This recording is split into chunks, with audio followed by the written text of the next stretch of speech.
Reinkarnasi Kaisar Iblis Abadi. Bab 1261. Saat identitas Mingke diketahui, terjadi kegemparan di tempat kejadian, dan para pemuda serta pemudi di sekitarnya semua menunjukkan ekspresi kekaguman dan pemujaan. Orang jenius di level ini biasanya tidak muncul, jadi ini kesempatan langka untuk bertemu dengan mereka di sini. Bukan hanya orang-orang yang lewat, bahkan di agen di konter pendaftaran pun berdiri dan memberi hormat kepada Mingke, sambil berkata, "Salam, Guru Mingke." Mingke meliriknya dan berkata dengan acuh tak acuh, "Tuanku, klan Es adalah salah satu dari 10 klan kekaisaran besar. Bahkan klan semi kekaisaran seperti keluarga Yuan pun memenuhi syarat untuk berpartisipasi dalam acara ini. Bukankah klan Es memiliki kualifikasi itu? Tidak pantas bagimu, klan surgawi, untuk mempersulit Nona Mengking, kan?" Mendengar ini, ekspresi tuanku berubah. Bukankah semua orang sepakat dengan klan Es? Apa arti Mingke? Apakah ini sikap pribadi Mingke atau sikap sekte Sengdao?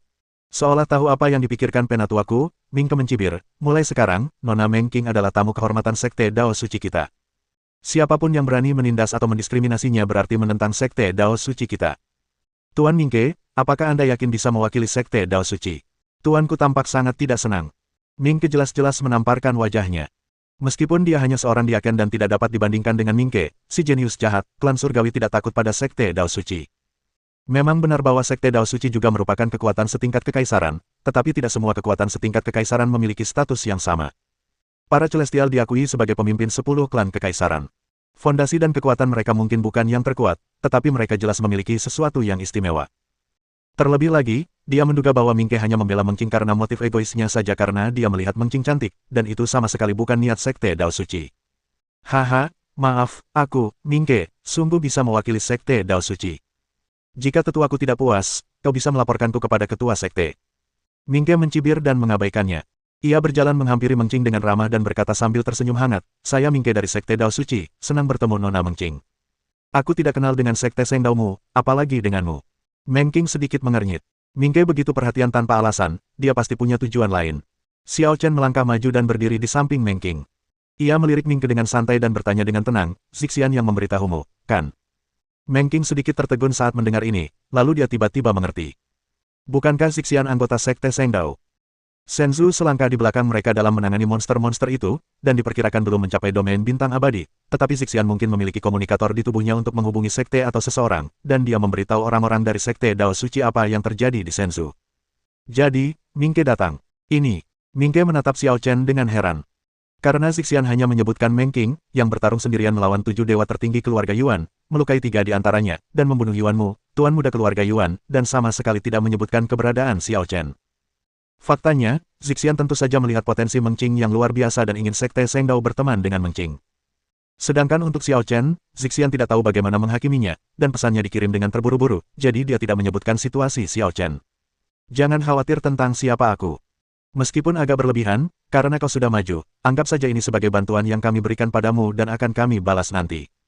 Bagaimana mungkin Xiao Chen tidak tahu bahwa sekte Dao Suci ingin menang atas Mengking, tetapi ini adalah sifat manusia, dan dia tidak keberatan. Tentu saja, dia tidak ingin ada hubungannya dengan sekte Sengdao, dan dia hanya ingin membalas budi di masa depan. "Mengking, ayo pergi ke tempat lain." Setelah Xiao Chen selesai berbicara, dia berbalik dan pergi. Tentu saja Mengking mengikutinya dari dekat dan mengabaikan Mingke sama sekali. Mereka berdua perwakilan klan Es, kan? Tuan muda Mingke datang menyelamatkan mereka, tapi mereka malah menolak kebaikannya. Kasar sekali. Klan Es yang tumbang itu sangat sombong, tidak punya kesadaran diri. Mereka gegabah. Mereka pikir acara akbar ini cuma permainan keluarga. Cepat atau lambat, mereka akan menanggung akibatnya. Yah, tapi kekuatan Mengking itu biasa saja, setidaknya dia sudah mencapai tahap awal alam dewa ilahi, dan dia juga cantik. Apakah cantik itu ada gunanya? Begitu banyak wanita berbakat telah muncul di acara ini, dan siapa di antara mereka yang tidak berpenampilan sederhana? Seorang dewi sejati harus memiliki kecantikan dan kekuatan. Seorang kultivator alam dewa ilahi tingkat awal tidak akan mampu menandinginya. Orang-orang di sekitar berbicara dan menunjuk Xiao Chen dan Mengking. Karena klan Es tidak pernah berkomunikasi dengan dunia luar, mereka memiliki reputasi yang sangat buruk di alam Dewa Timur dan pasti menjadi sasaran. "Cek, Tuan Mingke, sepertinya aku acuh tak acuh dan sama sekali tidak peduli padamu." Situ aku pun ikut bersorak dan menatap Mingke dengan seringai di wajahnya. Wajah Mingke memang agak jelek. Melihat Xiao Chen dan Mengking yang menghilang di akhir, ia punya pikiran lain. Siapa Mingke? Dia sendiri yang datang untuk membantu seseorang keluar dari masalah, tetapi malah diperlakukan seperti itu. Bagaimana mungkin dia tidak marah? Kau hanya sedikit cantik dan berbakat. Apa kau pikir aku, Mingke, akan peduli padamu? Klan Es sudah terpuruk seperti ini, tapi kau masih belum bisa mengendalikan diri. Tanpa perlindungan Sekte Dao Suciku, mari kita lihat bagaimana nasibmu nanti. Memikirkan hal ini, Ming Ke pun berbalik, sambil memikirkan cara untuk membuat masalah bagi Meng Qing dan Xiao Chen, agar kedua lelaki sombong itu tahu betapa berkuasanya dia. Tuan muda, apa pendapatmu tentang Ming Ke? Meng Qing bertanya pada Xiao Chen sambil berjalan-jalan di domain bintang abadi. Dia cukup kuat, tidak kalah denganmu. Komentar Xiao Chen. Aku tidak bertanya tentang kekuatan, tapi tentang karakter. Meng Qing menggelengkan kepalanya. Aku tidak cukup cerdik untuk bisa melihat sifat baik dan buruk serta isi hati seseorang secara sekilas. Xiao Chen terkekeh, tapi dia sangat tekun dan berguna, jadi kita seharusnya tidak terlalu sering berhubungan dengannya. Lagi pula, kita tidak bekerja sama dengannya tadi, jadi dia mungkin akan marah dan malu. Tidak apa-apa. Lagi pula, aku tidak mungkin bisa mendekati Sekte Dao Suci. Mereka berusaha memenangkan hatiku, tapi usahaku sia-sia. Meng Qing tidak memiliki kesan yang baik tentang Ming Ke. Setelah mendengar apa yang dikatakan Xiao Chen, tekadnya pun semakin kuat. Sudahlah, jangan bahas dia lagi, itu tidak penting. Ayo kita pergi ke tempat-tempat ramai dan melihat-lihat. Meskipun dia baru saja tiba di domain bintang abadi dan tidak tahu banyak tentang situasi di sini, dia mendengar banyak cerita dan legenda di sepanjang jalan, yang membuat Xiao Chen tertarik. Misalnya, mendaki Taotai. Dewi suku berbulu mencapai pencerahan pada platform Taois, memicu fenomena terlarang. Ming Ke juga menaiki panggung Tao dan mengayunkan pedangnya ke langit, memperlihatkan bakatnya yang luar biasa dalam ilmu pedang. Deng Daotai tampaknya menjadi tempat untuk mendapatkan kebenaran. Domain bintang abadi merupakan domain bintang yang tersusun atas planet-planet yang tak terhitung jumlahnya, seperti halnya domain bintang Liu Yun yang meliputi bintang bulan kuno, bintang api ungu, bintang laut selatan, dan seterusnya. Setelah bertanya-tanya, Xiao Chen dan yang lainnya mengetahui bahwa platform Deng Dao berada di bintang Tiankui, salah satu planet utama di domain bintang abadi, jadi mereka melintasi langit berbintang dan menuju bintang Tiankui. Namun, di tengah penerbangan, mereka kebetulan menemukan sesuatu yang menarik di alam semesta dan bintang-bintang. Jiang Feng, kalau kau berani menggangguku lagi, aku akan melaporkannya kepada Dewi dan membiarkannya menghancurkanmu. Keluar dari sini. Seorang wanita kurus berpakaian hijau berteriak marah pada seorang pemuda tampan. Adegan ini membangkitkan sedikit minat Xiao Chen. Tentu saja, yang menarik perhatiannya bukanlah kecelakaan berdarah itu, melainkan pemuda yang dikenalnya. Jiang Feng. Kaisar dari klan Yuyi, Jiang Feng. Bab 1262. Tuan muda, apakah Anda mengenalnya? Meng Qing bingung ketika melihat Xiao Chen berhenti. Ya, aku pernah bertemu dengannya sebelumnya. Xiao Chen berkata sambil menatap Jiang Feng. Dia bertemu Jiang Feng saat pertama kali datang ke alam dewa, di tempat kecil negara Ye. Saat itu, Jiang Feng masih dalam tahap awal Hedao, dan dikalahkan oleh Xiao Chen. Namun, Xiao Chen tahu bahwa Jiang Feng memiliki harta karun yang menekan kultivasinya sendiri. Kekuatan sejatinya saat itu seharusnya berada di puncak Hedao. Sekarang, setelah beberapa lama tidak menemuinya, dia telah menerobos ke alam dewa ilahi, dan alamnya mirip dengan Meng Qing. Wanita ramping berbaju hijau itu sedang berdebat dengan Jiang Feng ketika tiba-tiba menyadari kedatangan dua tamu tak diundang. Ia mengerutkan kening dan bertanya, Jiang Feng, apakah mereka temanmu? Jiang Feng meliriknya sekilas, lalu berkata kepada wanita itu, aku tidak mengenal mereka, dan jangan mengalihkan pembicaraan. Kembalikan barang-barang itu, atau kau tidak boleh pergi hari ini. Jiang Feng, kau benar-benar tidak mengenalku. Teriak Xiao Chen pelan. Hah? Jiang Feng berbalik dengan ragu, matanya tertuju pada Xiao Chen. Pikirannya tertuju pada wanita berbaju hijau tadi. Ia berbalik dan melirik sekilas, tetapi ia benar-benar tidak mengenali Xiao Chen. Tetapi setelah melihatnya lebih dekat, dia akhirnya ingat. Kamu, Xiao Chen. Jiang Feng tertegun sejenak, lalu dia menunjukkan ekspresi gembira, meninggalkan wanita berpakaian hijau itu dan berlari. Sejujurnya, dia sudah lama tidak berhubungan dengan Xiao Chen, bahkan hanya bertemu 2 kali saja, kalau tidak, dia tidak akan gagal mengenali Xiao Chen saat pertama kali. Tetapi setiap kali dia memikirkan Xiao Chen, ingatannya menjadi sangat jelas. Bagaimanapun, kekalahannya terhadap Xiao Chen selalu menjadi duri dalam hatinya. Sungguh memalukan baginya, sang pangeran dari klan berbulu, dikalahkan oleh seseorang dari negara perbatasan kecil. Aku tidak menyangka akan bertemu denganmu di sini, sungguh mengejutkan. Xiao Chen terkekeh, dan juga sangat terkesan dengan Jiang Feng. Lagi pula, ia baru saja tiba di alam dewa saat itu dan belum benar-benar menyatu dengan Dao. Jiang Feng memberinya perasaan yang agak misterius saat itu. Namun sekarang tampaknya tidak ada yang istimewa. Tentu saja, dibandingkan dengan penjahat licik lainnya, temperamen dan kultivasi Jiang Feng cukup baik, dan Xiao Chen memiliki kesan yang baik tentangnya. Melihatmu sungguh mengejutkan bagiku. Jiang Feng 10 kali lebih terkejut daripada Xiao Chen. Negaranya begitu jauh dari klan surgawi sehingga dia tidak pernah menyangka Xiao Chen bisa datang ke sini. Kau begitu akrab dengan seorang Hedao. Jiang Feng, kau hanya punya sebatas ini. Harta karun tertinggi Taichu itu sia-sia di tanganmu. Harta itu hanya bisa bersinar sebagaimana mestinya di tanganku.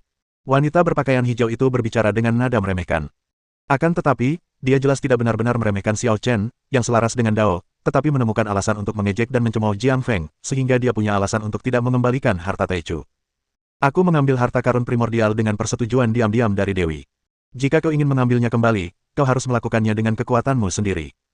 Selama kau bisa mengamankan tempat di reruntuhan para dewa, aku tentu akan mengembalikan harta karun primordial itu. Setelah itu, wanita berpakaian hijau berhenti berbicara omong kosong dengan Jiang Feng dan berubah menjadi cahaya hijau dan menghilang di ujung alam semesta. Iman. Jiang Feng sangat marah dan ingin mengejarnya, tetapi setelah memikirkannya, dia berhenti dan berkata, lupakan saja, aku akan menemukannya nanti. Siapa dia? Xiao Chen menatap wanita berpakaian hijau yang menghilang, cukup penasaran. Wanita berpakaian hijau ini juga berada pada tahap awal alam dewa ilahi, tetapi dalam hal kekuatan, dia mungkin di atas Jiang Feng dan tidak jauh lebih lemah dari Meng Qing. Salah satu pengikut Jiang Qingyan, bernama Iman, juga bersinar terang di acara akbar ini dan sangat kuat. Kata Jiang Feng sambil tersenyum tak berdaya. Jiang Qingyan. Xiao Chen bingung. Kau pasti pernah mendengar bahwa suku Yui kita punya dewi yang tak tertandingi. Kata Jiang Feng kepada Xiao Chen. Dia percaya bahwa meskipun Xiao Chen baru saja tiba di domain bintang abadi, dia pasti telah mendengar legenda Dewi Klan Berbulu. Jadi nama aslinya Jiang Qingyan. Aku memang sering mendengar tentang perbuatannya. Xiao Chen mengangguk. Klan Yui adalah klan kekaisaran yang kuat. Pasti ada banyak putra dan putri kekaisaran di antara mereka, dan pasti ada perbedaan antara pangkat tinggi dan rendah. Jiang Qingyan kemungkinan besar adalah putri kaisar pertama, sementara Jiang Feng adalah putra kaisar marginal. Keduanya tidak bisa disebut dalam satu tarikan napas yang sama. Bahkan Yiman, yang hanya pengikut Jiang Qingyan, tidak menganggap serius Jiang Feng sama sekali. Apakah Yiman itu mencuri harta kultivasimu? Tanya Xiao Chen. Jiang Feng sedikit terkejut ketika mendengar ini, apakah kamu tahu dari awal bahwa aku memiliki harta Taichu? Tentu saja, saat kau melawanku dulu, kau bahkan tidak menggunakan 30% kekuatanmu. Kata Xiao Chen, kalau aku tidak salah, harta karun itu biasanya akan menekan kultivasimu, tapi begitu dilepaskan, kultivasimu akan meningkat pesat. Kau tahu semua ini. Jiang Feng menatap Xiao Chen dengan curiga, apa kau pernah melihat harta karun tertinggi Taichu sebelumnya? Bukan begitu. Xiao Chen menggelengkan kepalanya, tak berkutat pada hal itu, dan berkata, kau putra kaisar, dan kau ditindas oleh seorang pengikut. Apa kau tidak malu? Mereka pengikut Jiang Qingyan. Apa menurutmu semua orang memenuhi syarat untuk mengikuti Jiang Qingyan? Kalau kita mengandalkan kekuatan, aku bahkan tidak memenuhi syarat untuk menjadi pengikut Jiang Qingyan. Jiang Feng tersenyum pahit. Dia dan Jiang Qingyan berasal dari klan yang sama, tetapi kesenjangan di antara mereka terlalu besar. Apakah Dewi Suku Berbulu benar-benar sekuat itu? Meng Qing lah yang menanyakan pertanyaan ini. Mungkin karena mereka berdua wanita, dia ingin bertemu dengan Dewi Suku Berbulu lebih dari siapapun. Ini. Jiang Feng sudah lama memperhatikan Meng Qing, lagi pula, penampilan dan temperamen Meng Qing sudah ada di sana. Meskipun sedikit lebih rendah dari Jiang Qingyan, dia jauh lebih baik dari Iman. Dia adalah putri dari klan S, dan kali ini dia datang atas nama klan S. Kata Xiao Chen, putri kekaisaran klan S. Pantas saja. Jiang Feng mengerti, lalu berkata kepada Meng Qing, sejujurnya, Jiang Qingyan sudah tidak bisa lagi disebut luar biasa atau tidak. Dia sempurna dalam segala hal dan ditakdirkan untuk tercatat dalam sejarah. Meng Qing terdiam mendengar ini, dengan kilatan di mata indahnya. Jiang Feng sedikit terkejut saat melihat ini. Karena dia tidak melihat adanya rasa patah semangat atau kesedihan pada diri Meng Qing, melainkan semangat juang yang tinggi. Apakah dia ingin menantang Jiang Qingyan? Ketika pikiran ini muncul di benaknya, Jiang Feng menggelengkan kepalanya tanpa daya. Bukan karena dia meremehkan Meng Qing, hanya saja dia merasa sulit membayangkan ada generasi muda yang bisa mengejar Jiang Qingyan. Di matanya, bahkan tubuh berserker klan perang dan tubuh roh api klan roh api sedikit lebih rendah daripada Jiang Qingyan. Tentu saja, dia belum pernah melihat tubuh berserker dan tubuh roh api menggunakan kekuatan penuh mereka. Semuanya hanya perasaannya saja. Oke, cukup basa-basinya. Xiao Chen bertanya pada Jiang Feng, apakah kamu tahu cara naik Taotai? Tentu saja aku tahu.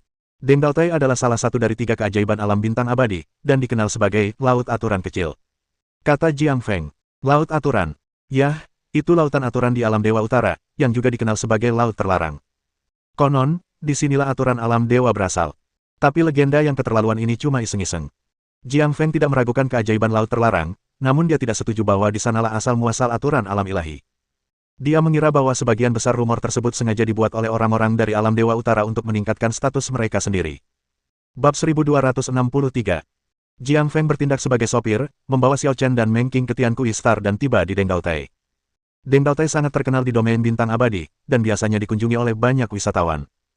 Dan sekarang, para jenius generasi muda alam Dewa Timur telah berkumpul di domain bintang abadi, dan tidak perlu mengatakan lebih banyak lagi tentang situasi pendakian ke platform Dao. Selama setahun terakhir, tempat ini penuh sesak hampir setiap hari. Faktanya, tidak banyak orang yang menantang untuk naik ke panggung Dao. Lagi pula, ada Dewi Suku Berbulu dan Mingke dari Sekte Dao Suci sebagai contoh. Banyak jenius tidak yakin bisa melampaui mereka, jadi mereka tidak naik ke panggung Dao untuk tetap misterius. Akan tetapi, meskipun tidak ada seorang pun yang menantang panggung, masih ada kerumunan orang di sekitar. Lagi pula, hanya ada sedikit orang jenius, dan kebanyakan orang biasa-biasa saja. Orang-orang biasa-biasa saja suka ikut bersenang-senang. Mereka berdiri berjaga di sini, berharap untuk menyaksikan seluruh proses saat seseorang menantang untuk naik ke panggung. Ketika Dewi Suku Berbulu menantang platform Tao, ia menyadari pikiran Tao dan memicu penglihatan terlarang. Mereka yang menyaksikan seluruh proses itu tentu saja tak terlupakan dan terkejut. Dan mereka yang melewatkannya sangat menyesal tidak bisa hadir. Jadi setelah kejadian itu, banyak orang yang tinggal di sini siang dan malam, berharap ada monster lain yang sebanding dengan Dewi Suku Berbulu yang akan menantang platform Tao dan menyaksikannya dengan mata kepala mereka sendiri. Bagaimanapun, bagi seorang pendeta, tidak makan dan tidak tidur bukanlah suatu hal yang sulit. Ketika Xiao Chen dan dua orang lainnya tiba di tepi luar peron, sudah ada 6 orang di peron. Tepatnya, sedang dalam perjalanan menuju peron. Apakah ini panggungnya? Xiao Chen mendongak dan menatap tempat ajaib yang dikenal sebagai laut kecil aturan. Dari penampakan keseluruhannya, Deng Daotai tampak seperti kerucut raksasa, tersusun dari deretan batu yang tak terhitung jumlahnya, dengan tinggi vertikal sekurang-kurangnya 1000 kaki, menjulang hingga ke awan. Kerucut, lapisan paling bawah tentu saja merupakan lingkaran besar, yang terdiri dari ratusan platform batu, yang berarti ratusan orang dapat menantang platform tersebut pada saat yang sama. Seiring bertambahnya jumlah lantai, jumlah platform batu secara bertahap berkurang, hingga hanya ada satu platform batu di lantai 10 teratas. Xiao Chen mengerti bahwa satu-satunya panggung batu di lantai paling atas adalah panggung sesungguhnya untuk naik ke Tao. Hanya dengan mencapai puncaklah Anda dapat memperoleh kesempatan untuk memperoleh pencerahan dan memperoleh peluang. Saat ini, ada 7 orang yang menantang platform pendakian, semuanya dengan tujuan mencapai puncak, tetapi sejauh ini belum ada yang berhasil. Di antara ketujuh orang itu, 3 orang berada di lantai 2, 3 orang di lantai 4, 2 orang di lantai 5, 1 orang di lantai 6, dan 1 orang di lantai 8.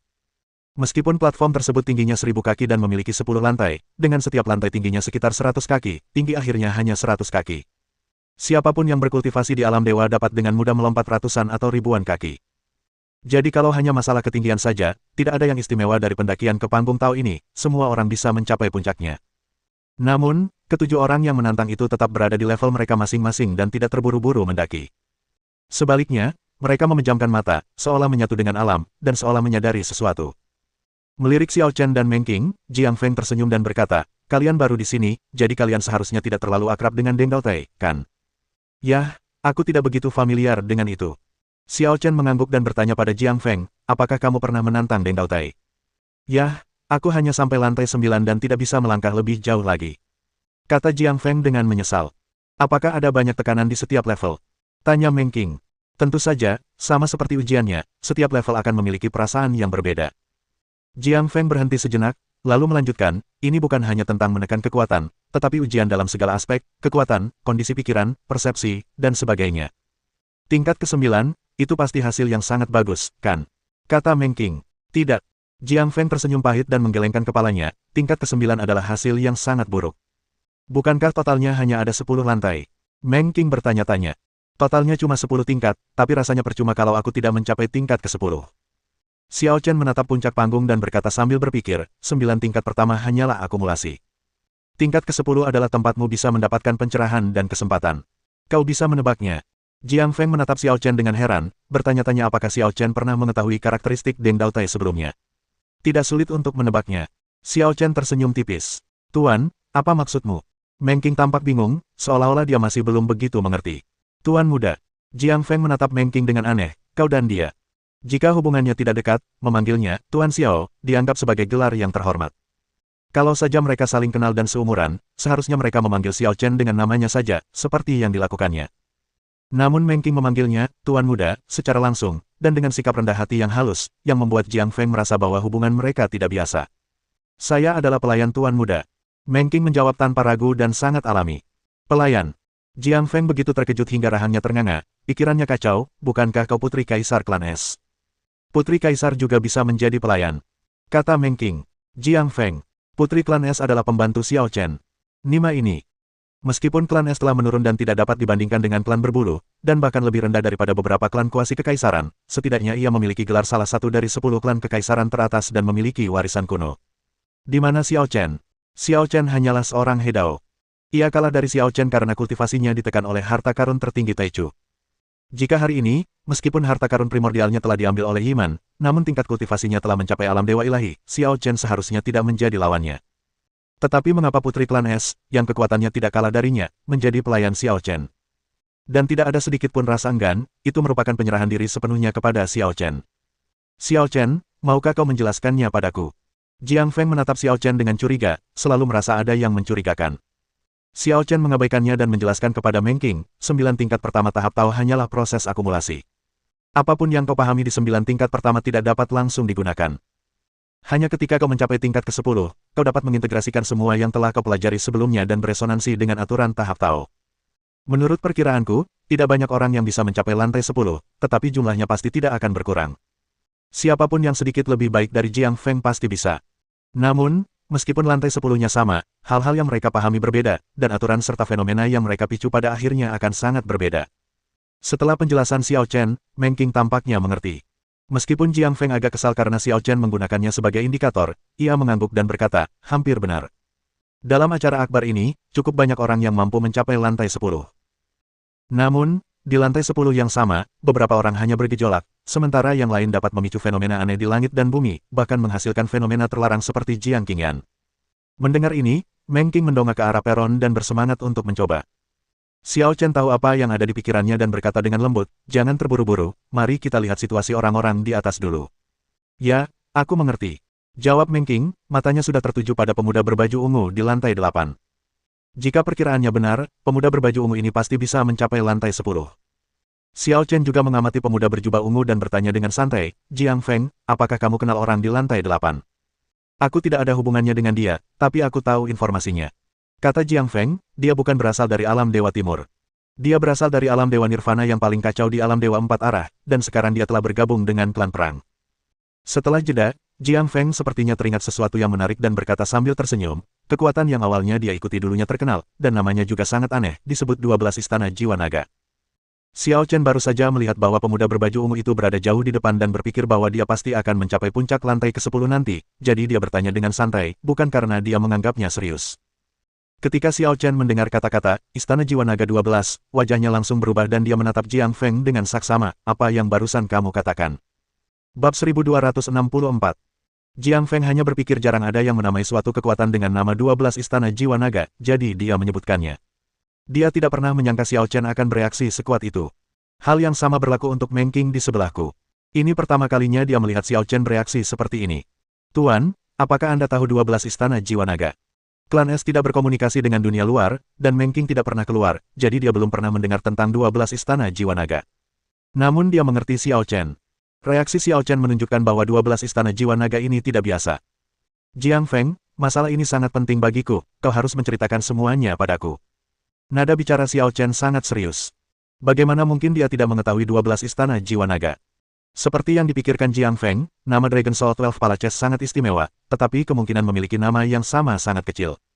Jika itu bukan nama duplikat biasa, maka itu berarti nama itu diciptakan oleh seorang kenalan di bumi.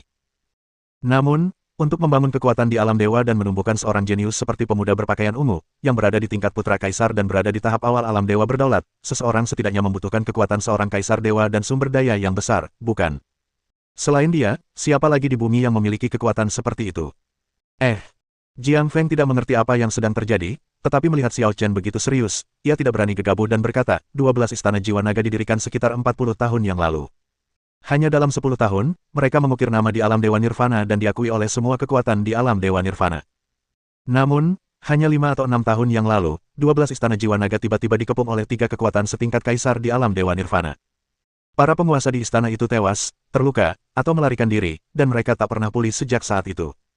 Sekarang, tampaknya Istana 12 Jiwa Naga masih ada, tetapi mereka hampir tidak bertahan, hanya beberapa sisa pasukan yang kalah yang menjaganya. Xiao Chen mengerutkan kening mendengar ini dan bertanya, tahukah kau siapa pendiri Istana Jiwa 12 Naga? Dan mengapa mereka dikepung oleh 3 pasukan kekaisaran?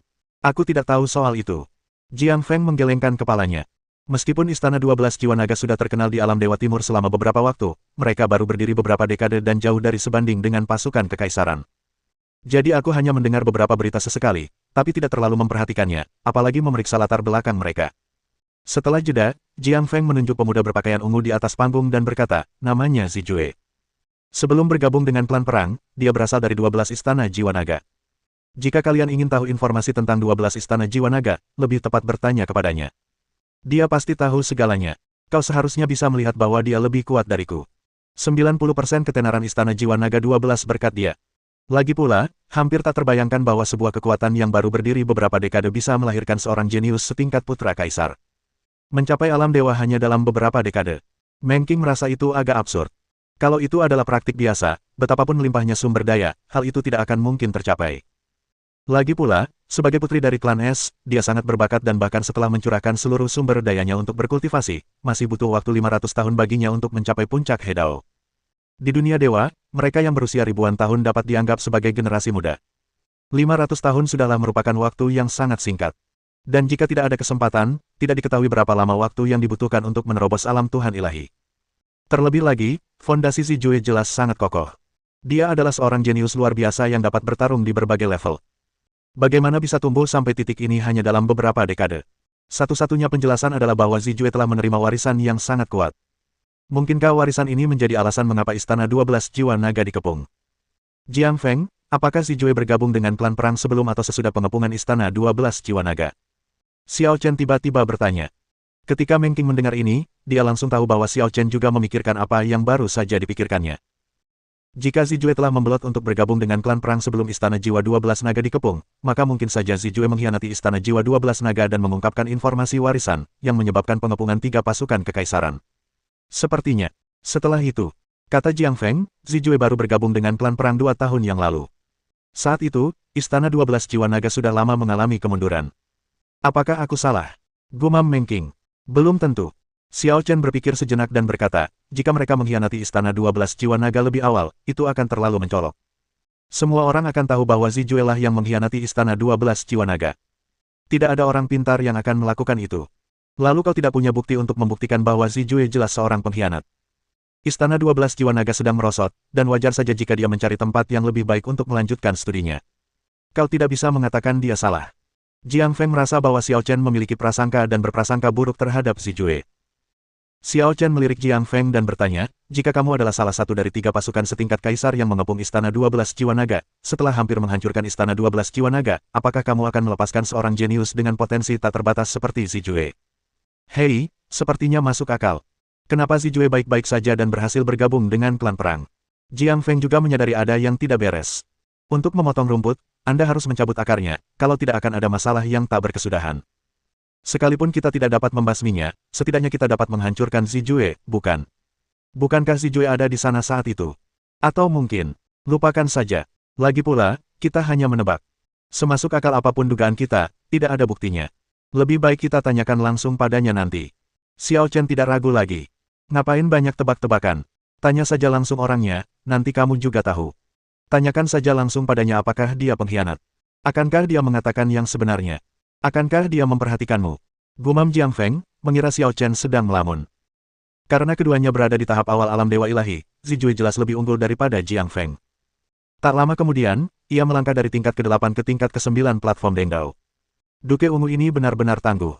Dia sudah berada di lantai 9, dan akan segera mencapai puncak. Melihat sikapnya yang santai, mencapai puncak adalah hal yang pasti. Dia tidak bisa diremehkan. Klan Zhan telah menemukan harta karun. Kini mereka tak hanya memiliki tubuh berserker dan pedang kegelapan surgawi, tetapi juga adipati ungu. Klan ini kini memiliki 3 jenius yang mengerikan. Klan perang benar-benar menonjol kali ini. Jangan terlalu cepat senang. Mencapai lantai 10 bukanlah hal yang langka. Hanya ketika kamu mendapatkan respons dari aturan platform, kamu bisa benar-benar mencapai sesuatu. Ya, benar. Belum lama ini, aku melihat seorang jenius dari klan raksasa mencapai lantai 10 dan meninju langit, tapi tidak terjadi apa-apa.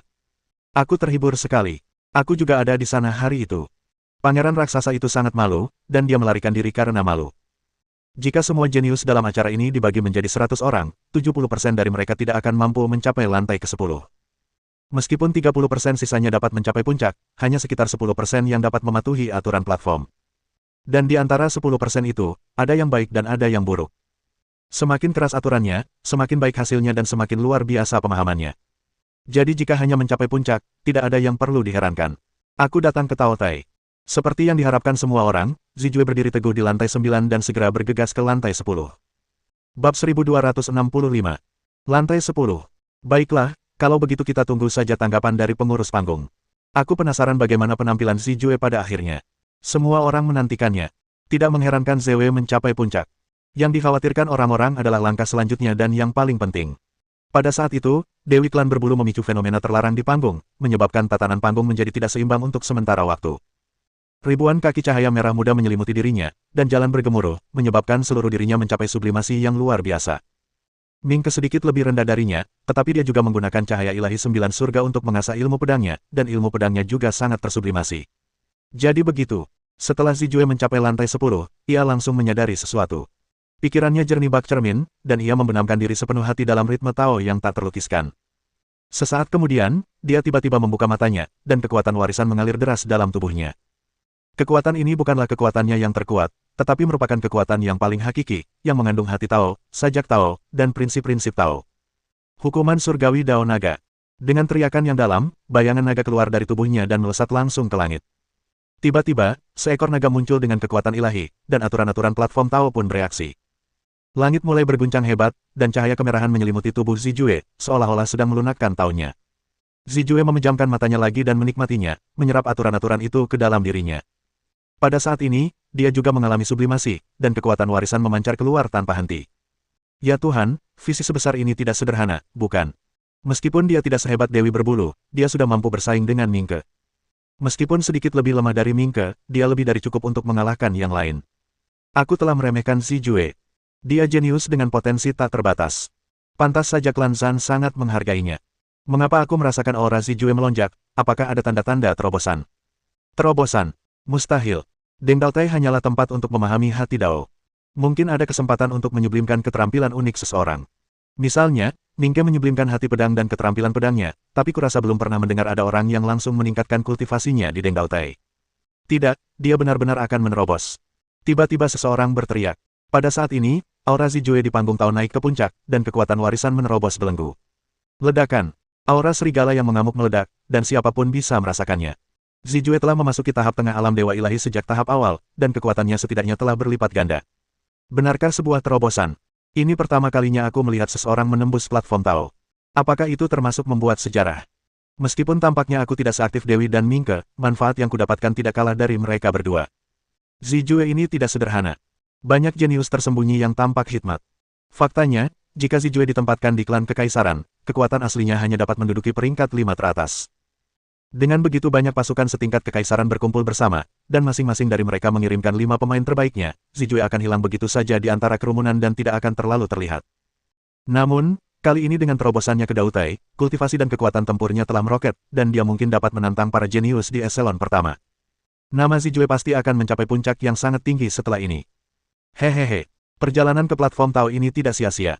Guru, oh guru, saya sungguh harus berterima kasih. Zijue tertawa pelan, merasa sangat bahagia.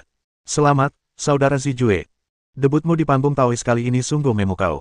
Seorang pemuda berjubah panjang melesat maju, membungkuk, dan berkata sambil tersenyum, saya Yutian dari klan Roh Api. Tuan muda kami akan mengadakan perjamuan di Bintang Awan Api 3 hari lagi.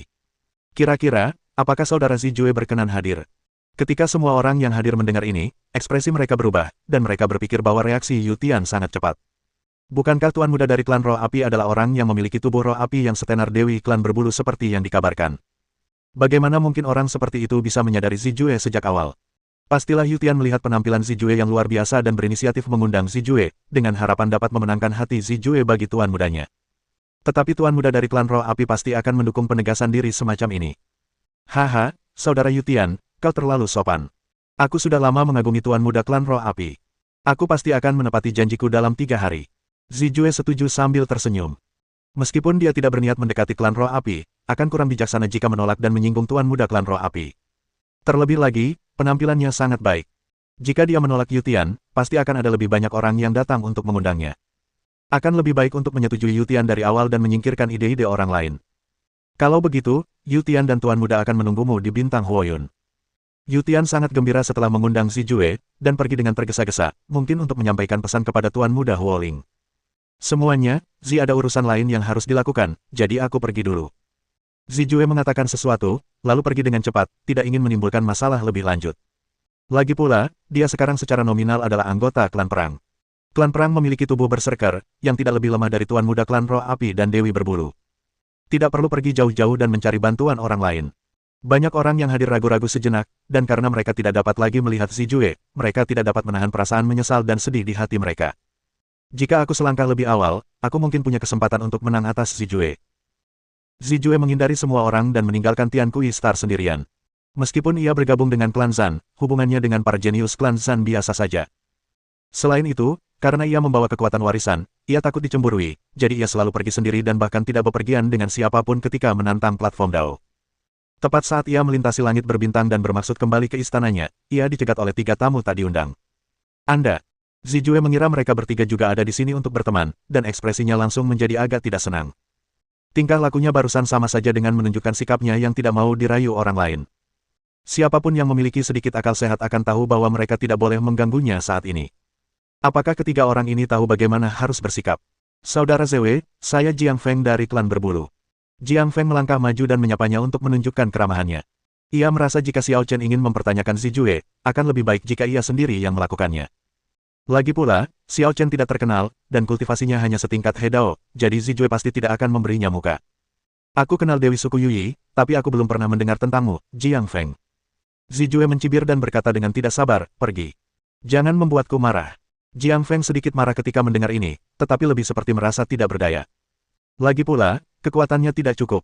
Sebelum Zijue berhasil, aku tidak sebaik dia, apalagi sekarang dia sudah berhasil. Wajar saja jika dia tidak menanggapiku dengan serius.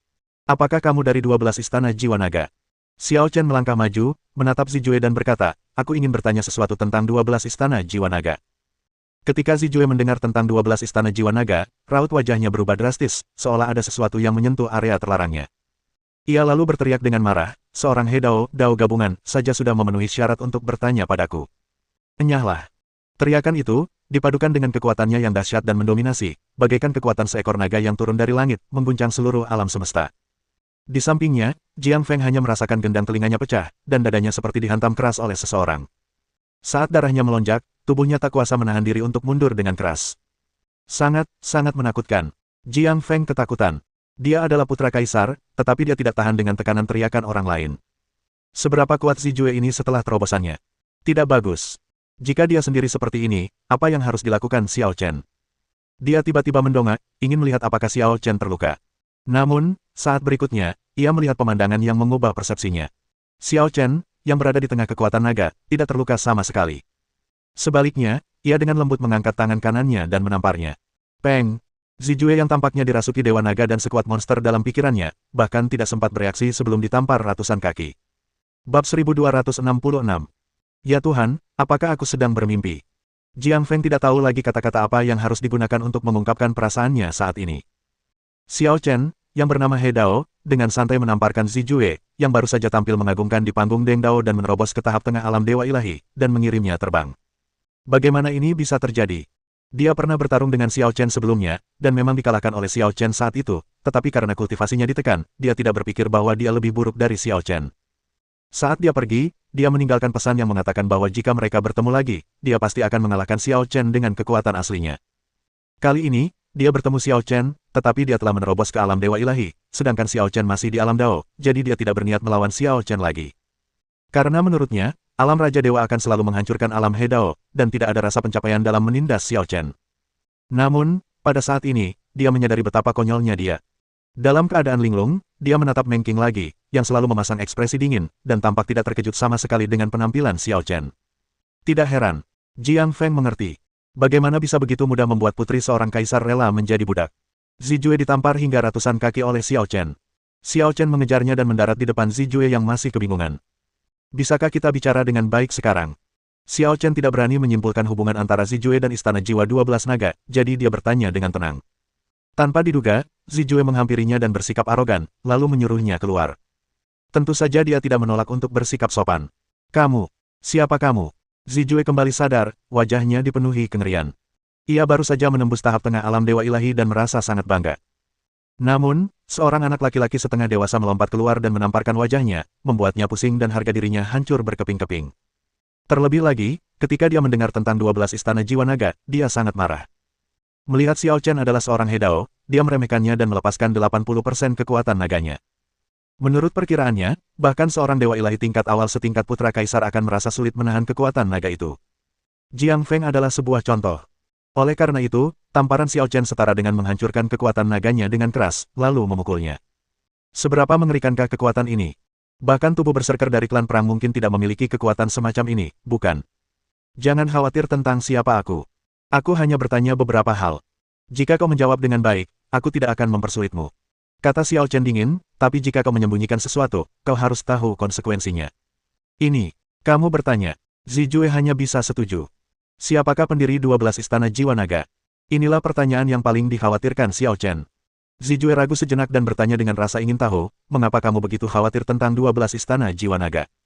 Dia tidak tahu apa hubungan antara Xiao Chen dan istana 12 jiwa naga, jadi dia tidak berani menjawab begitu saja. Lagi pula, jika Anda menjawab salah, hidup Anda mungkin dalam bahaya. Bang! Xiao Chen menamparkan Zijue lagi, meninggalkan 5 bekas jari merah di wajahnya.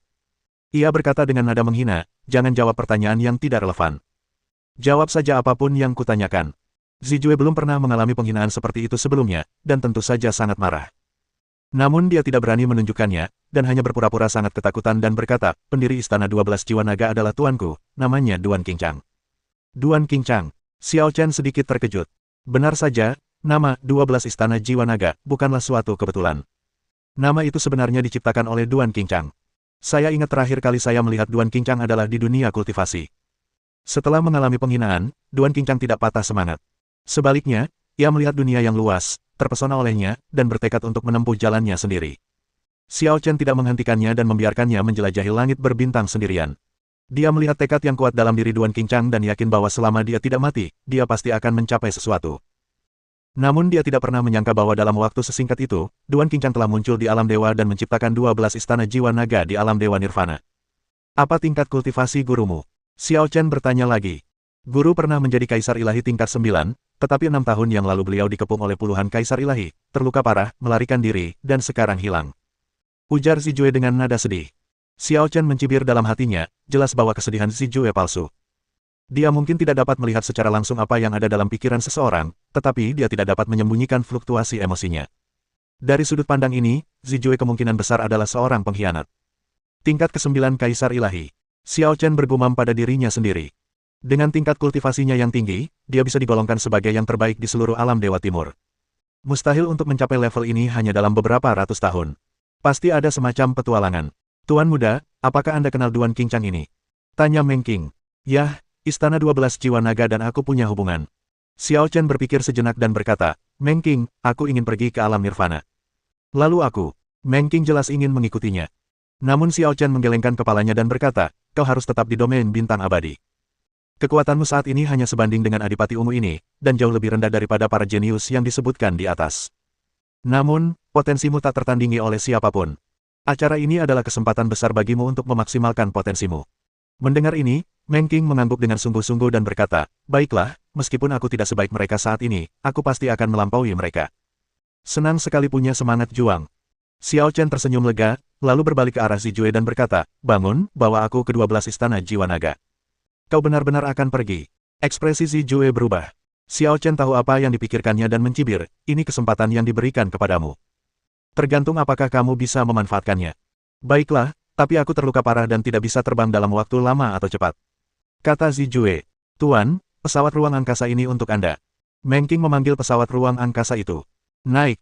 Xiao Chen menendang Zijue ke pesawat luar angkasa, lalu dia sendiri naik ke pesawat luar angkasa dan mengendalikan pesawat luar angkasa itu untuk pergi. Dia tidak akan menghadiri acara ini. Jiang Feng tampak baru saja tersadar dan berkata dengan penuh semangat, dengan kekuatannya, mungkinkah Jiang Qingyan bukan lawannya? Jiang Feng tentu saja merasa menyesal. Jika Xiao Chen tetap tinggal, dia pasti akan mengalahkan semua jenius. Meskipun dia tidak begitu mengenal Xiao Chen, setidaknya dia mengenalnya, dan dia bisa menggunakan kekuatan Xiao Chen untuk menindas orang lain. Jiang Qingyan, wanita itu, sungguh menjunjung tinggi gelar dewinya, yang selalu begitu agung dan perkasa. Namun, ia membiarkan Yiman merampas harta karun primordialnya, yang sungguh tercela. Lagi pula, dia dan aku berasal dari klan yang sama, tapi dia sama sekali tidak peduli dengan persahabatan kita. Kalau saja ada orang yang bisa mempermalukannya dengan kejam. Meng Qing melirik Jiang Feng, mengabaikannya, berbalik dan terbang menjauh. Dilihat dari reaksi Jiang Feng, ia telah kehilangan semangat juangnya. Ia ditindas dan dipermalukan. Alih-alih memikirkan peningkatan kekuatannya sendiri, ia ingin Xiao Chen melampiaskan amarahnya untuknya. Lebih baik menjauhinya untuk menghindari penularan pada diri sendiri. Karena Xiao Chen tidak ada, dia berjalan sendirian. Reruntuhan para dewa tidak akan dibuka hingga 1 tahun lagi. Dalam tahun ini, dia membutuhkan terobosan dan pertumbuhan. Bab 1267. Sepertinya urusan keluarga Yuan belum terselesaikan. Kalau aku tidak di sini. Tidak lama setelah pesawat ruang angkasa itu terbang, Xiao Chen menyadari bahaya tersembunyi. Jika ini hanya pertarungan antar jenius, saya yakin tidak akan ada yang berani melawan Meng Qing. Paling-paling, dia akan kalah. Namun, Yuanmu, tuan muda keluarga Yuan, telah terbunuh sebelumnya. Jika keluarga Yuan membalas, Meng Qing akan terisolasi dan berada dalam bahaya. Pada saat ini, suara keras mencapai telinga Xiao Chen. Shenzhou telah tiba di wilayah bintang abadi. Berlabuhnya kapal kelas planet Shenzhou menimbulkan suara yang sangat keras, sehingga Xiao Chen dapat merasakannya. Oh, benar juga, kita bisa menemukannya. Xiao Chen tergerak. Ia berbalik dan berkata kepada Zijue, yang terbaring di sana seperti anjing mati, kau tetap di pesawat luar angkasa. Aku akan pergi melakukan sesuatu. Setelah memperlambat pesawat ruang angkasa dan menerapkan pembatasan untuk mencegah Zijue melarikan diri, Xiao Chen meninggalkan pesawat ruang angkasa. Setelah Shenzhou berlabuh, banyak orang langsung bergegas keluar. Ketika Xiao Chen tiba di depan Shenzhou, sebagian besar orang di Shenzhou telah pergi, tetapi Feng Buping baru saja keluar. Feng Buping. Xiao Chen berteriak. Hei, kau. Feng Buping langsung gembira saat melihat Xiao Chen. Wah, kau cepat sekali. Kau sampai di sini sebelum aku. Kalian terlambat beberapa hari melawan monster, jadi wajar saja kalau kalian tertinggal selangkah. Ngomong-ngomong, kamu jahat banget. Kamu kabur duluan. Feng Buping sangat marah. Dia pikir Xiao Chen harus tinggal dan melawan monster kehampaan bersama-sama. Dengan tingkat kultivasimu, kau bisa melawan jutaan monster hampa itu sendirian. Hanya butuh sedikit waktu. Kata Xiao Chen dengan tenang, baiklah, berhenti bicara omong kosong. Aku punya sesuatu yang serius untuk dibicarakan denganmu. Masalah serius apa? Tanya Feng Buping. Aku akan pergi sebentar. Tolong bantu aku melindungi seseorang, kata Xiao Chen, dia wanita yang bersamaku hari itu. Apa? Kau ingin aku, Feng Buping, menjadi pengawal pribadi gadis itu? Feng Buping menatapnya. Apakah kamu merasa dirugikan? Kata Xiao Chen. Tentu saja aku merasa dirugikan. Feng Buping beralasan, bahkan pemimpin klan kaisar pun memperlakukanku sebagai tamu kehormatan. Menjadi pengawal pribadinya akan sangat merugikanku, bukan? Xiao Chen berpikir sejenak dan berkata, sebagai imbalannya, saat aku kembali, aku akan menunjukkan kepadamu jurus pedang yang dapat menghapus badai kehampaan. Feng Buping terkejut saat mendengar ini, apakah kau benar-benar menghancurkan badai kehampaan itu hanya dengan satu pedang? Meskipun dia merasakan niat pedang yang kuat saat badai kehampaan menghilang, dia tidak dapat membayangkan bagaimana kekuatan manusia dapat membuat badai kehampaan menghilang. Aku bisa berjanji padamu untuk melindungi gadis itu, tapi kau tidak bisa hanya menunjukkan jurus pedang itu. Kau harus mengajariku cara menggunakannya. Feng Buping tertarik dengan jurus pedang itu dan bertekad untuk mempelajarinya. Mendengar ini, Xiao Chen langsung menolak, tidak, kekuatanmu terlalu rendah, kau tidak bisa mempelajarinya. Paling-paling aku hanya bisa menunjukkannya beberapa kali lagi. Benarkah? Kekuatanku terlalu rendah untuk belajar. Feng Buping hampir menangis. Dia adalah kaisar ilahi tingkat ke-9.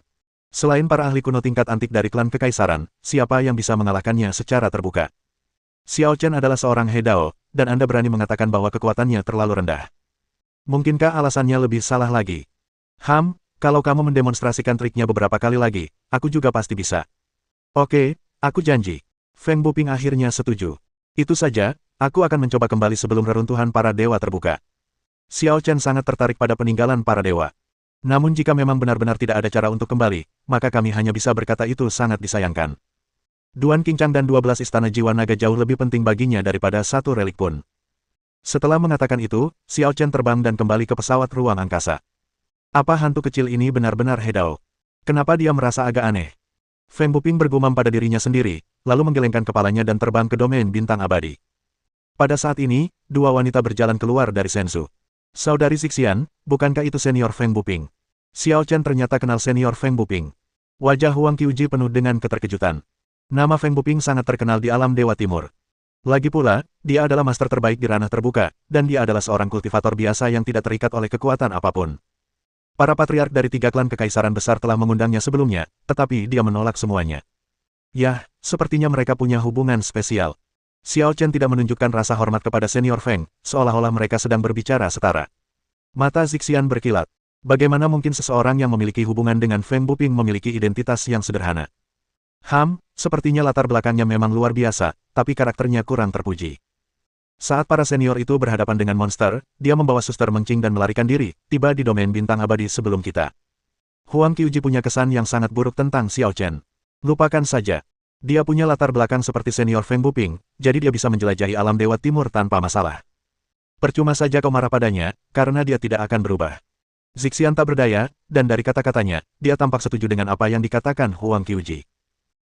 Alam ilahi nirvana tidak termasuk dalam alam ilahi empat penjuru, tetapi berada secara mandiri di celah-celah antara alam ilahi empat penjuru. Daerah itu adalah tempat yang paling kacau, dengan berbagai kekuatan saling bertarung sepanjang tahun, dan penuh dengan kegelapan dan kebrutalan. Namun ada juga yang menyukai suasana seperti ini karena suasananya cukup bebas dan mereka tidak perlu mengikuti aturan atau ketentuan apapun dan bisa melakukan apa saja yang mereka mau. Selain itu, banyak penjahat biasanya bersembunyi di alam nirvana untuk menghindari perburuan. Tidaklah berlebihan jika dikatakan bahwa 80% orang di alam nirvana sangat kejam dan jahat, tidak memiliki rasa kemanusiaan dan hati nurani. Ras surgawi sudah merupakan bagian paling barat dari alam Dewa Timur, hampir bersebelahan dengan alam Dewa Nirvana. Oleh karena itu, perjalanan ini tidak lama. Setengah bulan kemudian, Xiao Chen tiba di alam nirvana. Yang mengejutkan Xiao Chen adalah bahwa alam nirvana tidak dibagi oleh planet-planet, tetapi benua datar besar yang berada langsung di kehampaan. Tampaknya alam nirvana ini memiliki hukumnya sendiri. Xiao Chen mengamati situasi keseluruhan alam Dewa Nirvana dan menunjukkan ekspresi berpikir yang mendalam. Namun, ia tidak terlalu memikirkannya. Ia menyingkirkan pesawat ruang angkasa itu, melemparkan Zijue keluar, lalu mendarat di alam nirvana. Berhenti, siapa yang datang? Tepat saat Xiao Chen hendak melangkah ke alam nirvana, dia tiba-tiba dihadang oleh tiga sosok. Tanpa terkecuali, ketiganya berada di puncak alam Dewa Ilahi. Apakah kita perlu diperiksa sebelum memasuki alam nirvana? Xiao Chen terkejut. Tentu saja, kau tidak bisa memasuki alam nirvana hanya karena kau mau. Kalau tidak ada urusan, cepat pergi. Pria terkemuka itu mencibir dengan nada menghina. Jelas saja, Xiao Chen adalah seorang Hedao, jadi dia tidak menganggapnya serius sama sekali. Peran apa yang kamu mainkan di alam nirvana? Tanya Xiao Chen dengan tenang, manajer. Kami dari Istana Tiani, kau juga bisa menganggap kami sebagai pengelola alam nirvana. Kata pria terkemuka itu dengan nada agak arogan. Xiao Chen berpikir sejenak lalu bertanya, 6 tahun yang lalu, apakah Istana Tianimu ikut serta dalam operasi penghancuran 12 istana jiwa naga? Wajah pria terkemuka itu berubah dan dia berteriak, apa hubunganmu dengan 12 istana jiwa naga? Xiao Chen tidak memberikan jawaban langsung, tetapi tiba-tiba mengulurkan tangannya dan meraih udara. Tiba-tiba sang pangeran ungu yang telah ditendangnya itu ditarik kembali dan digenggam dalam tangannya bagaikan seekor ayam. Ungu, Adipati Ungu. Ketika ketiganya melihat Zijue, ekspresi mereka tiba-tiba berubah. Bab 1268. Apakah kamu mengenalnya? Xiao Chen melirik ketiga orang itu, memperhatikan perubahan sekecil apapun pada ekspresi mereka. Tidak familiar. Pemimpin itu menggelengkan kepalanya cepat. Apakah kamu benar-benar tidak mengenalnya? Xiao Chen mencibir. Kita tidak mengenalnya, tetapi dia pernah menjadi Tuan Muda 12 Istana Jiwa Naga dan seorang jenius ternama di alam ilahi nirvana. Jadi, kita semua pernah melihat dan mendengar tentangnya. Aku mengerti. Kata Xiao Chen dengan ekspresi tiba-tiba menyadari, kalau begitu, Tuan Muda Istana Zijue dan aku akan kembali ke 12 Istana Jiwa Naga. Apa kau masih akan menghentikan kami? Tidak. Karena kalian teman Tuan Muda Istana Zijue, kalian secara alami memenuhi syarat untuk memasuki alam nirvana. Silakan masuk. Pria terkemuka itu memberi jalan. Sampai jumpa lagi. Xiao Chen tersenyum dingin dan terbang ke alam nirvana sambil membawa Jue ungu. Bos, kenapa kau menghentikan kami bertindak barusan? Tanya dua lainnya penasaran. Orang itu jelas ada hubungannya dengan Istana 12 Jiwa Naga. Kalau kita tangkap dia, kita mungkin bisa mendapatkan informasi tentang Duan Qingchang. Bodoh, tidakkah kau lihat bahwa Zijue sedang disandera? Umpat pemeran utama pria itu. Tentu saja aku bisa melihatnya, tapi dalam kasus ini, kita harus bertindak. Bukankah Zijue salah satu dari kita? Bukan itu maksudku. Maksudku, kita bertiga tidak akan bisa mengalahkan orang ini. Kata pemeran utama dengan muram, kalau kita bertarung tadi, siapa tahu siapa yang akan mati. Bos, kau gila. Orang itu hanya seorang Hedao. Seru kedua pria itu kaget. Seorang Hedao bisa membuat Zijue, yang sudah berada di tahap tengah alam Dewa Ilahi, tak berdaya melawan dan menunjukkan ekspresi ketakutan seperti itu. Seorang Hedao berani berparade di alam Dewa Nirvana tanpa rasa takut. Ini, penilaianku terhadap orang-orang benar. Anak itu memang luar biasa. Demi keamanan, kita harus segera kembali ke Istana Tiani dan meminta tetua Kaisar Ilahi untuk membunuh anak itu. Meskipun Istana 12 Jiwa Naga baru didirikan beberapa waktu yang lalu, istana ini pernah terkenal di alam nirvana. Bukan karena hal lain, tapi karena Duan Qingchang, Kaisar Dewa tingkat 9.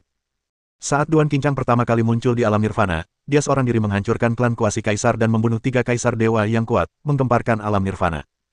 Setelah berdirinya 12 istana jiwa naga, tokoh-tokoh penting dari berbagai kekuatan di alam nirvana datang untuk memberi selamat. Mereka tidak tertarik pada masa depan istana 12 jiwa naga, tetapi hanya pada Duan Qingchang, kaisar ilahi tingkat 9, dan ingin berteman dengannya. Oleh karena itu, selama periode itu, legenda Duan Qingchang dan 12 istana jiwa naga ada di mana-mana di alam nirvana, dan sangat populer.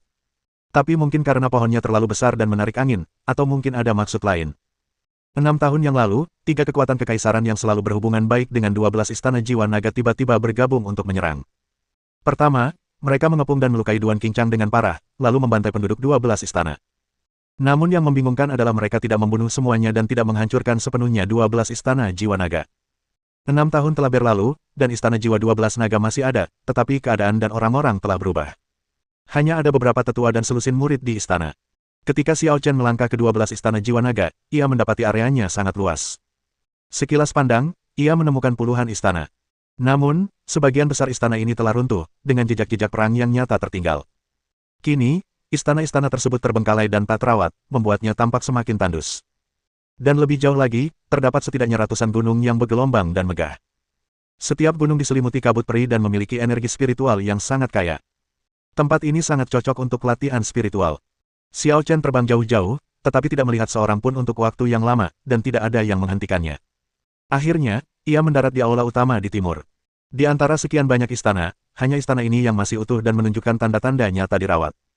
Setelah memasuki halaman, Xiao Chen akhirnya melihat orang pertama dari 12 istana jiwa naga. Ia seorang gadis muda, berusia sekitar 15 atau 16 tahun, masih agak hijau, berambut hitam, dan bertubuh agak kurus. Kekuatannya bahkan belum setara dengan Raja Dewa, yang sangat rendah di tempat seperti alam Dewa Nirvana. Pada saat ini, dia sedang menyapu daun-daun yang gugur di halaman dengan sapu, dengan sangat hati-hati dan serius. Namun, saat Xiao Chen mendekat, ia juga menyadari sesuatu. Ia mendongak menatap Xiao Chen, lalu gemetar lagi. Ia menundukkan kepala dan berkata dengan gugup, "Saudaraku, kau datang ke tempat yang salah. Jika kau ingin mencari tempat berlatih, kau bisa pergi ke gunung di belakang. Energi spiritual di sana melimpah."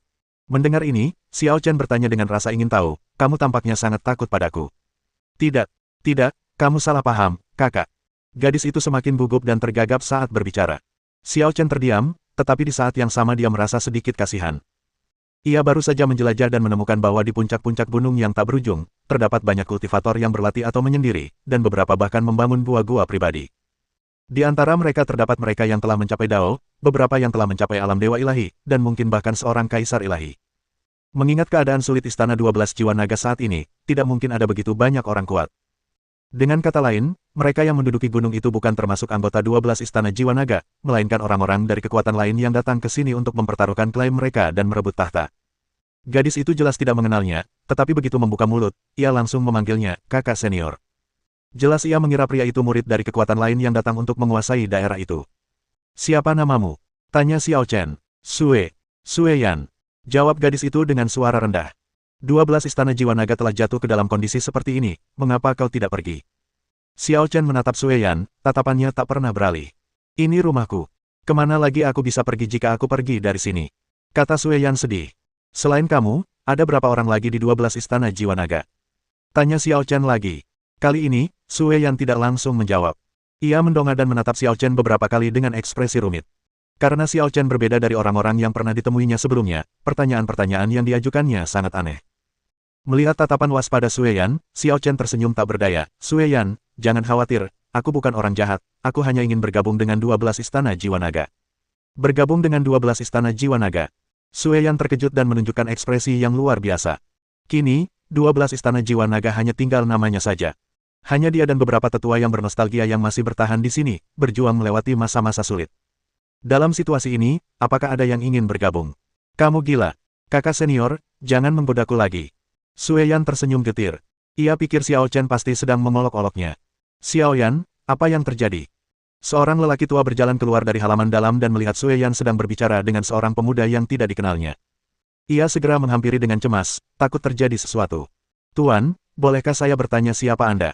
Orang tua itu memiliki tingkat kultivasi seorang dewa ilahi, tetapi dia juga sangat hormat kepada Xiao Chen. Xiao Chen dapat melihat bahwa di balik rasa hormat ini terdapat kemarahan, penghinaan, dan kekhawatiran. "Penatua Yun, sepertinya dia di sini bukan untuk membuat masalah." Sue Yan melirik Xiao Chen dan berbisik kepada lelaki tua itu, dia bilang ingin bergabung dengan kita. "Bergabung dengan kami?" Orang tua itu tidak bereaksi sesaat. Artinya menjadi murid 12 Istana Jiwa Naga, jelas Sue Yan. Ini. Orang tua itu menatap Xiao Chen dengan ekspresi aneh. Tuan, apakah Anda yakin tidak bercanda? Bab 1269. Tentu saja aku tidak bercanda. Aku punya beberapa koneksi dengan Istana 12 Jiwa Naga, dan juga dengan Duan Qincang, kata Xiao Chen tenang. Apakah Anda kenal dengan kepala istana? Orang tua itu dan Sue Yan sama-sama menatap Xiao Chen dengan heran. Tetapi tak lama kemudian, ekspresi mereka kembali gelap, dan jelaslah bahwa mereka masih belum bisa sepenuhnya mempercayai Xiao Chen. Xiao Chen masih sangat muda dan hanya seorang Hedao, bagaimana dia bisa berteman dengan kepala istana? Mungkinkah itu mata-mata yang dikirim musuh untuk mencari tahu apa yang mereka pikirkan? Namun, jika mata-mata bertindak seperti ini, mereka meremehkannya. Siapapun kau, kami tidak akan menerimamu. Pergi sana. Nada bicara lelaki tua itu berubah dingin, bahkan dengan nada permusuhan. Jika dia tidak peduli dengan latar belakang Xiao Chen, dia benar-benar ingin memberi Xiao Chen pelajaran. Jangan buru-buru menolak. Kalau aku pergi sekarang, aku khawatir kalian semua akan mendapat masalah. Xiao Chen mendesah. Apa maksudmu? Apa yang ingin kamu lakukan? Sue Yan berdiri di depan pria tua itu dan menatap Xiao Chen dengan marah. Meskipun tingkat kultivasinya rendah dan dia biasanya berperilaku sangat lemah, dia tidak akan menyerah jika menyangkut prinsip dan garis bawah. Hal terburuk yang dapat terjadi adalah kematian. Jangan terlalu bersemangat. Saat aku bilang, penderitaan, bukan berarti aku akan menyakitimu. Maksudku, masalah akan datang. Kata Xiao Chen lembut, sepertinya sudah ada di sini. Begitu dia selesai berbicara, dia melihat beberapa bayangan datang dari langit, membawa tekanan kuat dan mendarat di 12 Istana Jiwa Naga.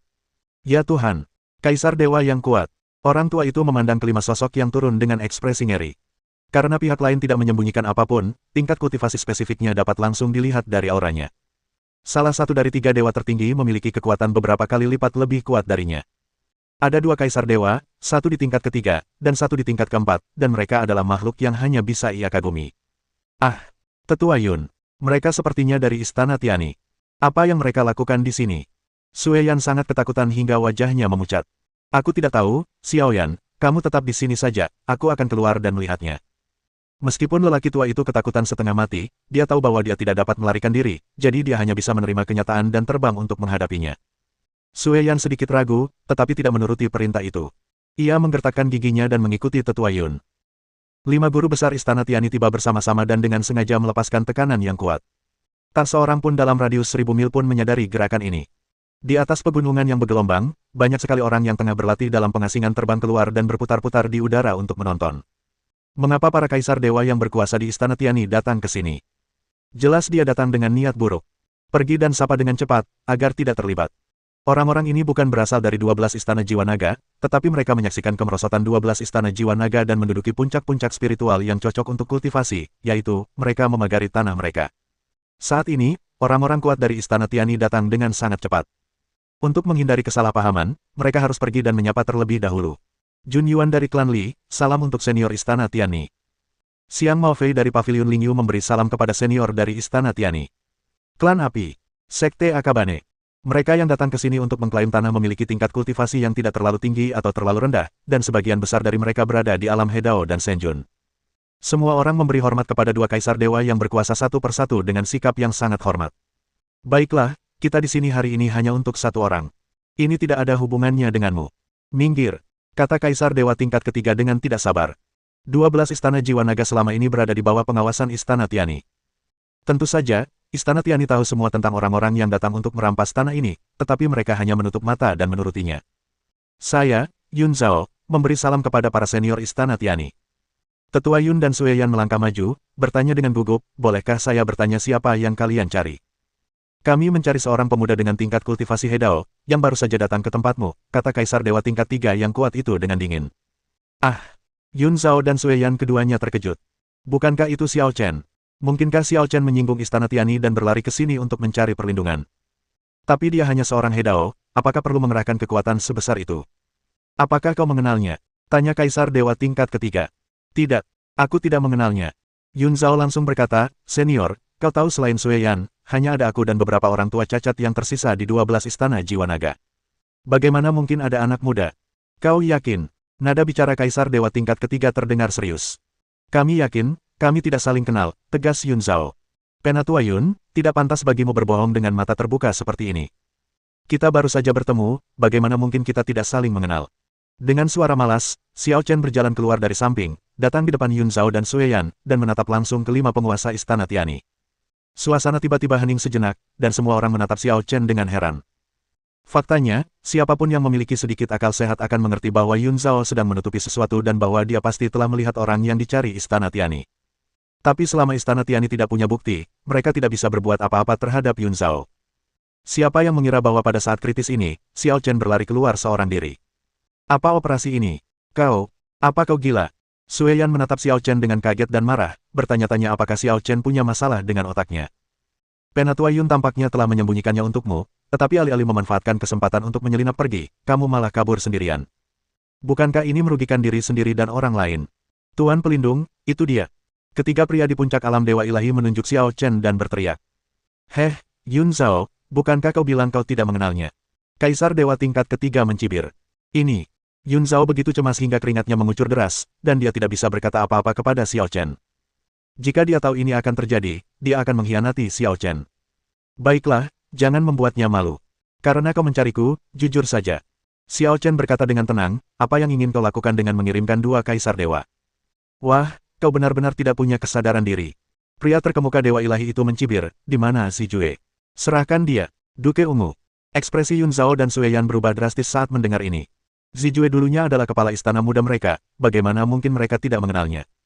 Namun sejak kejadian 6 tahun lalu, mereka belum pernah melihat Zijue lagi. Bukankah sebelumnya kau bilang kau tidak mengenal Zijue? Sekarang kau menanyakannya padaku. Tanya Xiao Chen penasaran, beri aku alasan. Aku memintamu mengembalikan uang seseorang, dan kau masih berani menanyakan alasannya. Kaisar Dewa tingkat ketiga mengerutkan kening dengan dingin. Tentu saja, ini masalah prinsip, kata Xiao Chen. Soal prinsip.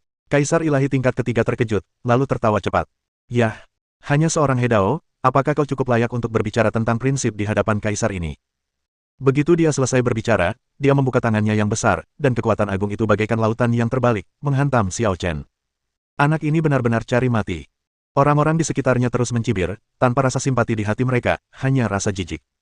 Sangat bodoh bagi seorang Hedao untuk memprovokasi seorang Kaisar Ilahi. Yun Zhao dan Sue Yan terdiam dan tak berdaya melihat ini.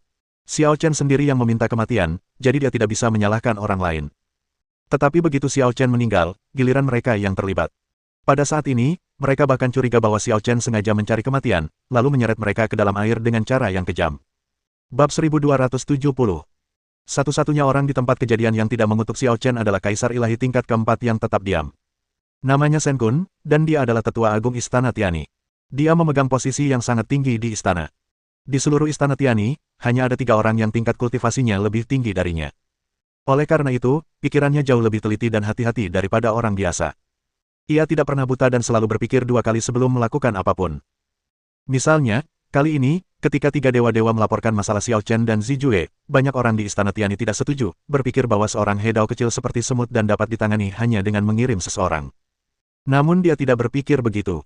Dia merasa bahwa siapapun yang bukan orang bodoh pasti tahu seperti apa tempat Nirvana Realm itu dan seperti apa latar belakang Istana Tiani.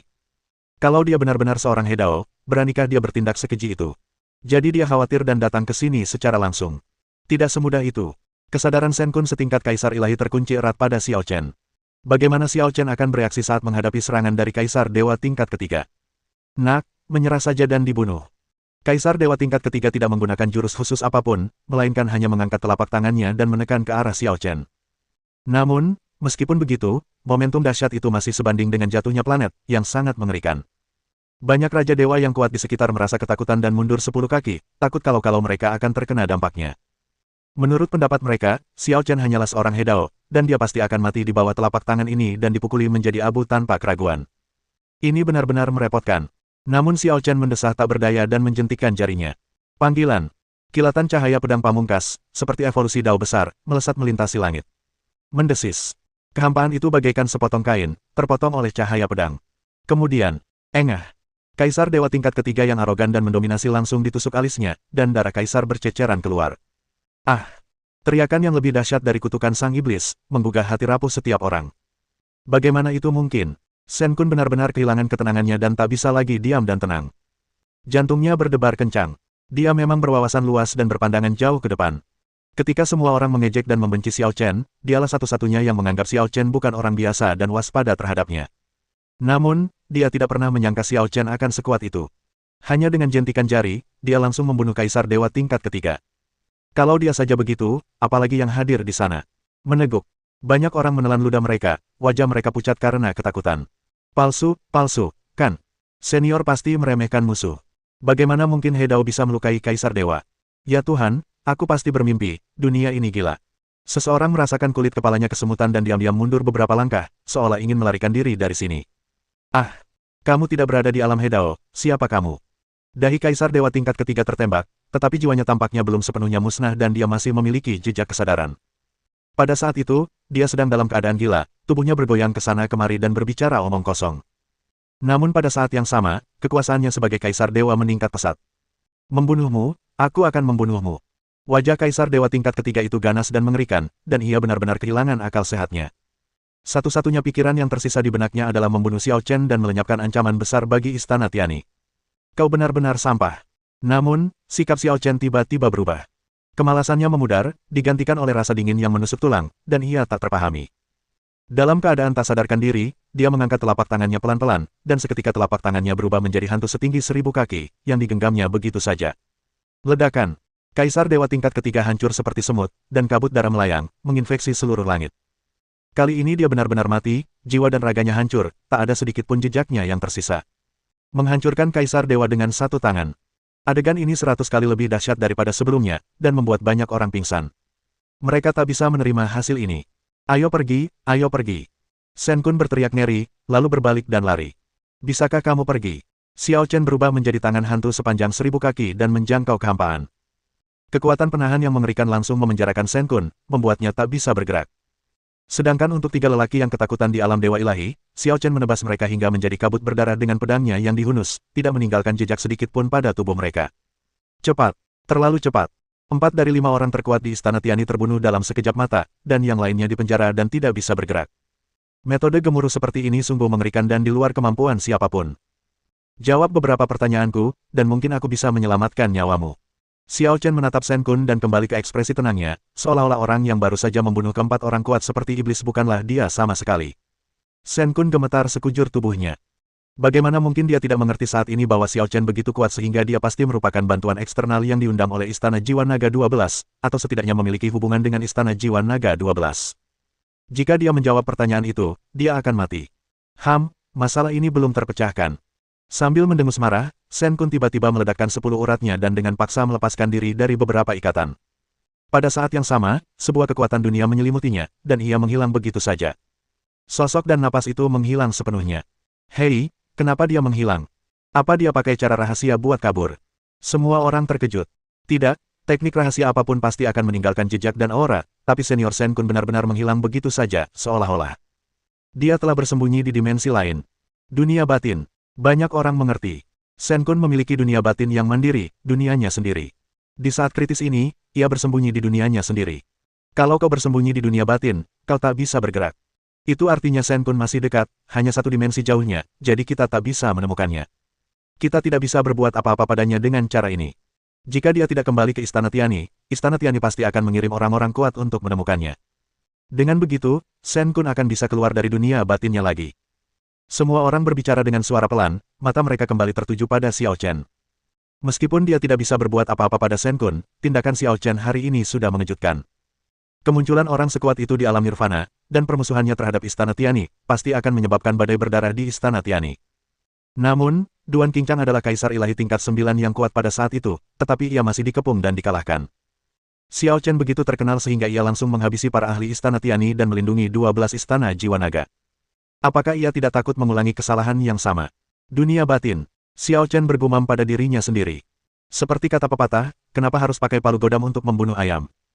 Shen Kun hanyalah kaisar ilahi tingkat 4, jadi dia pasti tidak akan mengerahkan seluruh kekuatannya untuk memenjarakan Shen Kun. Namun, tanpa diduga, Shen Kun begitu tegas. Ia menghancurkan urat dan pembuluh darahnya sendiri untuk melepaskan kekuatan Kaisar Dewa, memberinya kesempatan untuk memanggil dunia batin dan kemudian bersembunyi di dalamnya. Apakah kau pikir aku tidak bisa berbuat apa-apa padamu begitu saja? Tiba-tiba, tatapan dingin Xiao Chen membeku, dan aura Dao Agung berevolusi di sekujur tubuhnya. Aturan alam dewa dalam radius 1000 mil bergetar hebat, seolah-olah tak mampu menahan tekanan Dao Agung yang transenden dan kuat ini, dan hampir runtuh. Hancurkan surga dan hancurkan jalan. Dengan suara yang membuatnya merinding hingga ke tulang, Xiao Chen meninju ke arah tempat Shen Kun menghilang. Ledakan. Dengan ledakan keras, waktu dan ruang meledak. Engah. Sesosok tubuh terlempar keluar dari kehampaan, sambil memuntahkan darah dengan liar. Bersambung.